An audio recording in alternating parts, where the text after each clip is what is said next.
नमस्कार, आप देख रहे हैं स्वदेश न्यूज की खास पेशकश। बिहार में बवंडर नीतीश सिकंदर और बड़ी खबर पटना से, सियासी बुखार फिर नीतीश कुमार, सियासत बेकाबू और नीतीश बाबू। तो हम बात कर रहे हैं मुख्यमंत्री पद से इस्तीफे की। जी हां, आज नीतीश कुमार ने मुख्यमंत्री पद से इस्तीफा दे दिया है और शाम को नई सरकार भी बनाने जा रहे हैं। बिहार की सियासत में जबरदस्त गहमा गहमी है। नीतीश कुमार ने करीब 11 बजे राज्यपाल को इस्तीफा सौंप दिया है। नीतीश ने भाजपा का समर्थन पत्र देकर सरकार बनाने की बात कही। इससे पहले सीएम हाउस में नीतीश की पार्टी सांसदों और विधायकों के साथ मीटिंग हुई थी। यहां नीतीश ने अपने इस्तीफे का ऐलान किया। जानकारी के मुताबिक आज शाम 5 बजे शपथ ग्रहण होगा। वहीं भाजपा ने सम्राट चौधरी को विधायक दल का नेता और विजय सिन्हा को उपनेता बनाया है। इन दोनों को डिप्टी सीएम बनाया जा रहा है। नीतीश ने इस्तीफा देने के बाद कहा कि जो सरकार थी उसको समाप्त करने का हमने गवर्नर साहब को बोल दिया। चारों तरफ से राय आ रही थी, इसी को हमने सुन लिया। अब पहले के गठबंधन को छोड़कर नया गठबंधन बनाए हैं। आज हम लोग उनसे अलग हो गए। जितना काम हम कर रहे थे वो कुछ काम नहीं कर रहे थे। लोगों को तकलीफ थी, हमने बोलना छोड़ दिया था। वहीं नीतीश कुमार ने राज्यपाल को अपना समर्थन पत्र सौंप दिया है। उनके साथ 9 लोग शपथ लेंगे। सीएम समेत जेडीयू के 4, बीजेपी के 3, हम निर्दलीय के 1 मंत्री शपथ लेंगे। वहीं राज्यपाल को नीतीश कुमार के सौंपे समर्थन पत्र में बीजेपी के 78, जेडीयू के 45, हम के 4 और 1 निर्दलीय विधायक का नाम शामिल है।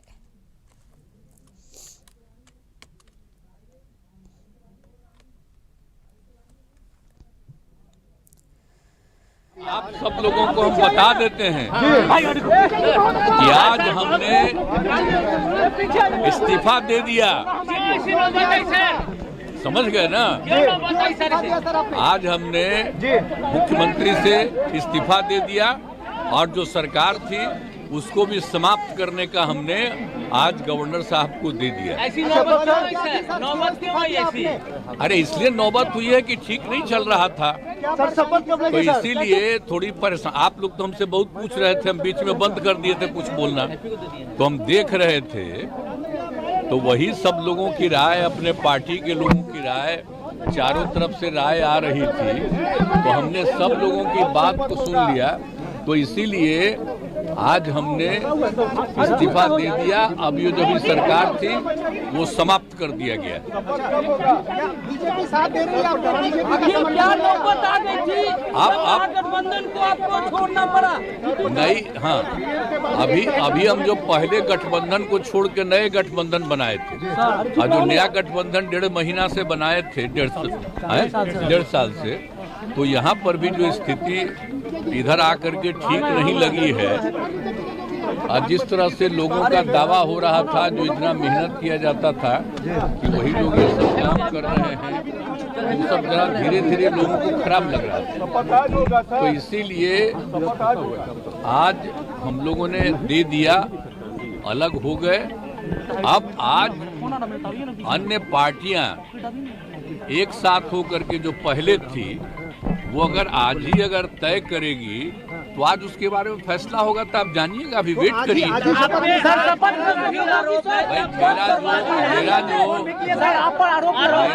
मैंने जो कर दिया, आरोप है कि आप अवसरवादी हैं।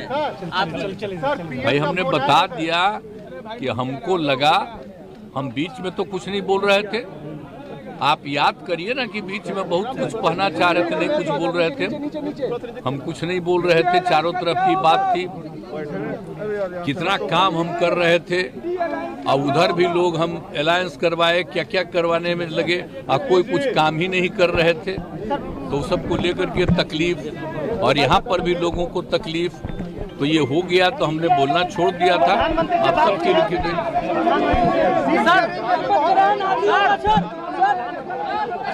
अभी आपको आज जो कुछ होगा तभी आप लोग रहिएगा, अभी रहिएगा, बाकी लोग आ जाएंगे और उसमें क्या लोग कहते हैं तो सबका बात सुन लीजिएगा, और उसके बाद जो कुछ भी होगा तो भी जान लीजिएगा। इस्तीफा दे दिया, उनकी जो भी मजबूरी रहे, लेकिन बिहार पेशोपेश में था। क्या फिर से बिहार को 1.5 साल में जंगल राज 2 की स्थिति आ गई थी। अगर लालू जी की सरकार तेजस्वी का ताजपोशी हो जाता तो बड़ी कठिनाई होती। मैं बिहार वासियों से इतना ही कहूंगा कि भारतीय जनता पार्टी 2005 तक जंगल राज के खिलाफ लड़ाई लड़ते रहे और हम कुर्बानी देते रहे, और हमने उस समय भी अपने संगठन के बलबूते पर नीतीश कुमार को 2000 से ही मुख्यमंत्री केवल इसलिए कि जंगल राज से मुक्ति मिले। मुझे अब एक ही चीज का है कि अब इन्होंने दे दिया है। मुझे डर लग रहा था जिस तरह से प्रेशर पड़ रहा था लालू यादव का नीतीश कुमार जी के ऊपर तेजस्वी को ताजपोशी के लिए, तो फिर बिहार दोबारा जंगल राज में आ जाता। इससे मुक्ति मिली। अब भारतीय जनता पार्टी जंगल राज नहीं आने देगा, लालू जी की ताजपोशी नहीं होने देगी। ये सूचना तो हमको बिहार के डिप्टी चीफ मिनिस्टर और लालू प्रसाद दोनों ने दिए थे और आज वो सच हुआ। ऐसे देश में तो बहुत से लोग हैं, आया राम गया राम, बहुत लोग। आज भारतीय जनता पार्टी ने मेरे जीवन के लिए एक ऐतिहासिक कार्य किया और मैं देश के यशस्वी प्रधानमंत्री आदरणीय नरेंद्र मोदी जी, देश के गृह मंत्री आदरणीय अमित शाह जी और पार्टी के हमारे राष्ट्रीय अध्यक्ष आदरणीय जेपी नड्डा जी, और यहाँ पर हमारे 2 चुनाव प्रभारी के तौर पर नियुक्त हैं आदरणीय विनोद तावड़े जी और दीपक प्रकाश जी के नेतृत्व में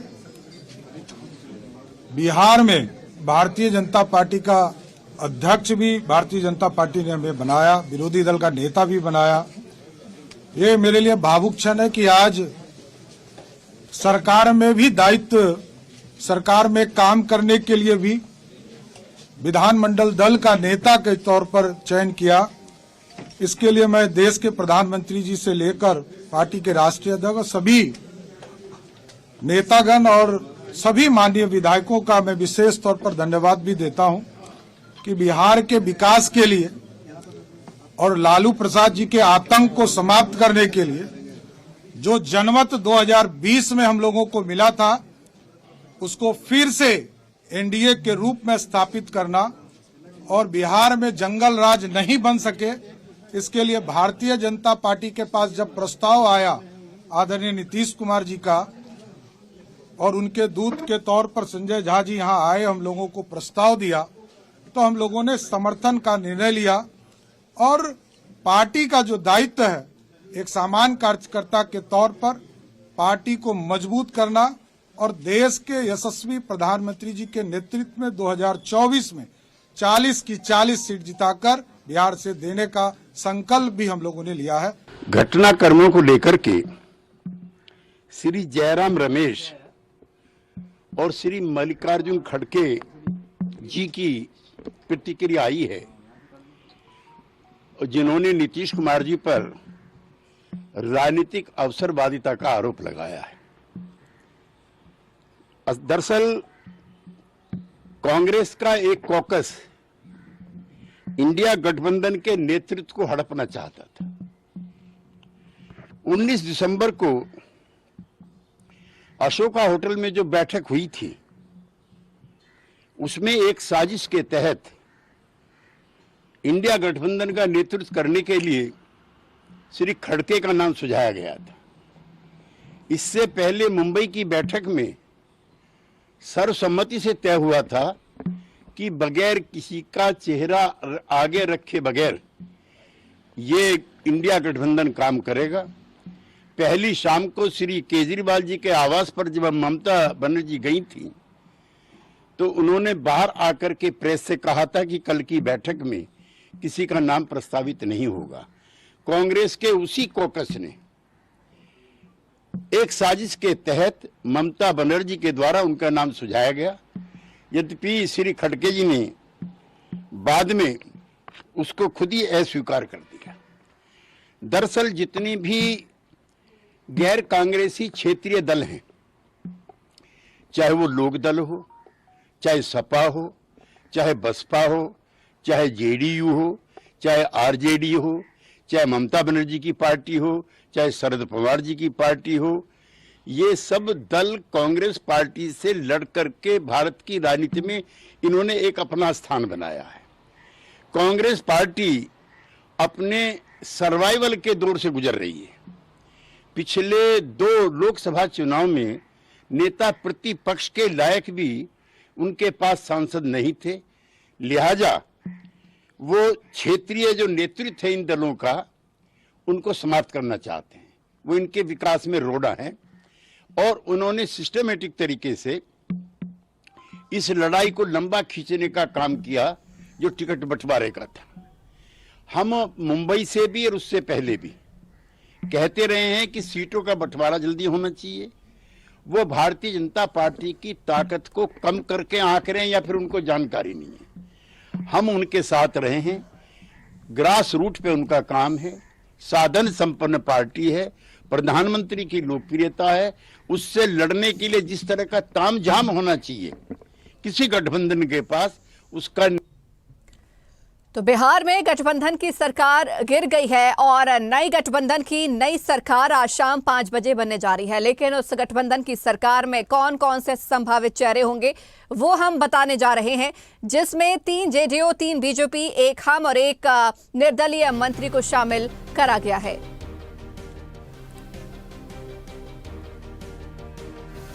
तो नीतीश के साथ शाम 5 बजे ये 9 मंत्री शपथ लेंगे। सम्राट चौधरी बीजेपी, विजय सिन्हा बीजेपी ये उप मुख्यमंत्री होंगे, प्रेम कुमार बीजेपी के मंत्री और विजय चौधरी जेडीयू के मंत्री होंगे। तो श्रवण कुमार भी जेडीयू के मंत्री और विजेंद्र प्रसाद यादव भी जेडीयू के मंत्री, संतोष सुमन हम से मंत्री होंगे और सुमित सिंह निर्दलीय मंत्री होंगे। और इस खबर पर चर्चा करने के लिए हमारे साथ पटना से हमारे सहयोगी धर्मेंद्र कुमार लाइव जुड़ गए। धर्मेंद्र, एक पुराना गठबंधन टूटा, नया गठबंधन हुआ और नई सरकार भी बनने जा रही है। अब तो संभावित मंत्रियों के नाम भी सामने आ गए हैं। जी दो मुझे हंसी आ रही है इसलिए कि 2 दिनों से लगातार जो घटनाक्रम चल रही थी आज पटाक्षेप हो गया जी। मात्र 3 घंटे के बाद 9वीं बार बिहार के मुख्यमंत्री नीतीश कुमार के नेतृत्व में 9 विधायक शपथ ग्रहण लेंगे। शपथ ग्रहण समारोह में तमाम शीर्ष दल के नेता मौजूद रहेंगे। सबसे बड़ी बात अहम यह है कि जिस तरह से प्रथम फेज में जो मंत्रिमंडल का विस्तार हुआ है उसमें जातीय समीकरण स्पष्ट दिखा गया है। जातीय समीकरण इसलिए स्पष्ट दिखा गया कि आगामी लोकसभा चुनाव मर रहा है और लोकसभा चुनाव में नहीं चाहता है बीजेपी की कोई भी किसी प्रकार का परेशानी हो। इसलिए इस स्थिति को देखते हुए उन्होंने ये फर्स्ट फेज में जो समीकरण तैयार किया है, शपथ ग्रहण दिलवाई जाएगी, उसमें जातीय समीकरण स्पष्ट दिखाई देता है। अब सवाल यह है कि भाजपा की ओर से सम्राट चौधरी और विजय सिन्हा डिप्टी सीएम बनाए गए हैं। तमाम सारी बातें आ रही है, लेकिन सवाल सबसे बड़ी बात है घटनाक्रम जिस तरह से 9 बजे से लगातार बदलती गई। अब सोच वहीं राजद को थोड़ा सा स्पेस नहीं दिया गया कि कहीं कुछ सेंधमारी कर सके, इसीलिए इतनी जल्दीबाजी। हाँ बिल्कुल धर्मेंद्र जी, मुझे भी कहीं ना कहीं लग रहा है जातीय समीकरण अस्पष्ट इसलिए है क्योंकि यहाँ पर दलों को जोड़ना जरूरी था, नई सरकार बनाना जरूरी था और जिस तरीके से सरकार बन रही है ये जरूर कुछ ना कुछ करेगी लोकसभा चुनाव में, इसलिए ये नया गठबंधन भी हुआ। बहुत शुक्रिया हमारे साथ जुड़ने के लिए और चर्चा करने के लिए।